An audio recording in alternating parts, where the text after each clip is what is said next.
संदीप ने अपनी माँ के कहने पर गांव में शादी कर ली थी। लड़की का नाम था सुनीता।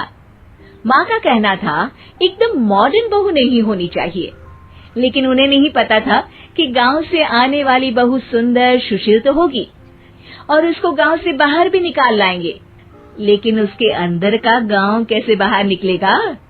शादी के कुछ दिन बाद, माँ टिफिन तो देना जरा।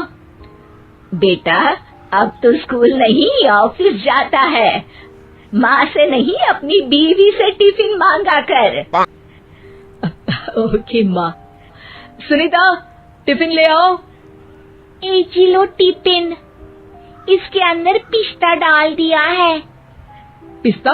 पिस्ता क्यों? सास जी ने बोला था ना कि आपको पिस्ता बहुत पसंद है। ओहो, मैंने पिस्ता नहीं पास्ता बोला था, पास्ता। पास्ता? कहीं होता है पास्ता? अरे बेटी तू रहने दे, मैं बना दूंगी। अच्छा किया कि पाव भाजी बनाने का नहीं बोला, वरना किसी के पाव बना देती है। सुनीता को बुरा लगता है, लेकिन उसकी नादान हरकतें कम नहीं होती।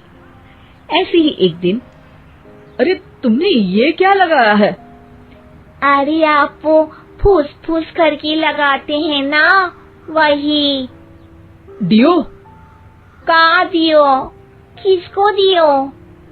अरे वही ना जिससे खुशबू आती है। हाँ सही पकड़े हैं। अच्छा लेकर तो आना। कौन सा डियो लगाया तुमने? अभी लेकर आते हैं जी। संदीप की बात मानकर सुनीता अंदर से खुशबू वाला फुसफुस लेकर आती है। OMG! OMG मतलब ओ माय गणेश ना। अरे OMG छोड़ो, और ये खुशबू वाला फुसफुस की बात कर रही थी तुम? हाँ इसी की, फिर से सही पकड़े हैं। अरे देवी, लेकिन आप सही नहीं पकड़े हैं, ये डियो नहीं है। डियो नहीं है तो क्या लियो है? अरे ये रूम फ्रेशनर है, जिसको कमरे में छिड़कते हैं, खुद पर नहीं। कोई बात नहीं, माँ कहती थी आत्मा किराएदार है, शरीर एक किराए का कर्म।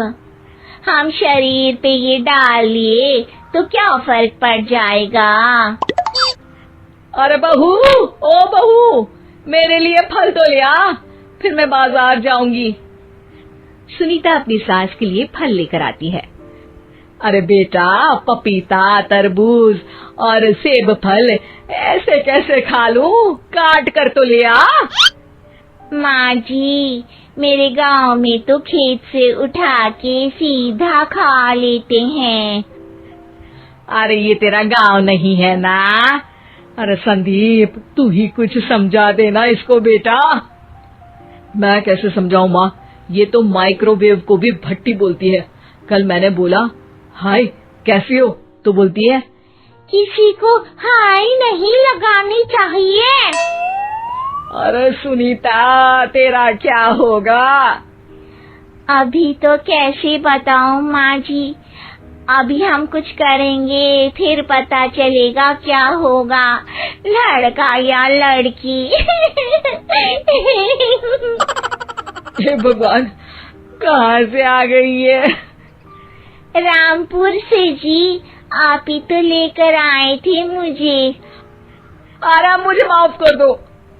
पहले कोई गलती तो करिए जी, आपकी तो सारी गलती माफ कर देंगे हम। हाँ अरे बहू, मेरी बात सुन। फल यानी कि फ्रूट जब भी लाए ना तो काट कर लाना, ठीक है? जी ठीक है माँ जी, फल यानी फ्रूट यानी काट के लाऊंगी। सुनीता रोज ही कोई ऐसी हरकत कर देती जिसकी वजह से उसे घर में 2 बातें सुननी पड़ती। एक दिन, माँ मेरे बॉस घर पर आने वाले हैं शाम को, उनका बर्थडे है, फैमिली साथ नहीं रहती उनके, तो यही पार्टी कर लेंगे। उनको अच्छा लगा तो शायद मेरा प्रमोशन भी हो जाएगा। मैं ना फ्रूट केक लाकर फ्रिज में रख दूंगी और तेरे साथ आज खाना मैं बनाऊंगी, ताकि जब साहब आए तो खाने में कोई गड़बड़ ना हो। शाम को जब सारी तैयारियां हो जाती है, संदीप के साथ बड़े साहब भी घर आते हैं। फ्रूट केक तो ले आना बहू, फिर खाना खाएंगे।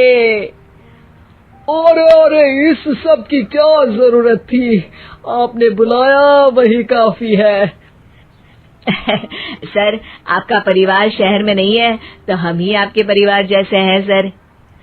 इतने में ही सुनीता फ्रूट केक लेकर आती है और बड़े साहब की टेबल पर रख देती है, और जैसे ही केक के ऊपर का बॉक्स हटाती है, ओह, ये क्या है? केक तो कटा हुआ है। मैं तो ऐसा नहीं लाई थी। आप मुझे शाबाशी दे सकती है माँ जी, मैंने ही केक काट दिया। आपने कहा था ना, फल यानी फ्रूट यानी हमेशा काट के लाना, तो फ्रूट केक भी तो फ्रूट ही है ना, तो मैंने पहले ही काट लिया। हूँ ना मैं समझदार। अरे बहू, ये क्या किया? केक हमेशा वही काटता है जिसका जन्मदिन होता है। तुझे एक बात भी समझ नहीं आती, एक नंबर की बेवकूफ है। पूरा माहौल बिगड़ चुका था। संदीप को लगने लगा था कि साहब उसे प्रमोशन तो दूर की बात है, कहीं डिमोशन ना दे दे, लेकिन साहब बीच में ही बोल पड़ते हैं। अरे कोई बात नहीं, ये इनकी बेवकूफी नहीं है, इनका भोलापन है। बेटा आप कहाँ से हो? रामपुर गांव से। अरे वाह, गांव से? फिर तो आपके गांव में ताजे फल और सब्जियां मिलते होंगे। हाँ, सही पकड़े हैं। हम तो काटते भी नहीं, सीधा खा लेते हैं। मैं ना एक बार तुम्हारे गांव घूमने जरूर चलूंगा। क्यों संदीप, ले चलोगे ना? मुझे गांव घूमना बहुत पसंद है। बस फिर क्या था, संदीप और सास दोनों खुश हो गए, क्योंकि साहब को सुनीता ने गांव की बात करके खुश कर दिया था। अब संदीप का प्रमोशन पक्का था। शिक्षा, कभी भी किसी भी गलती पर घबराना नहीं चाहिए। हो सकता है कि उस गलती की वजह से आगे बड़ा फायदा हो जाए।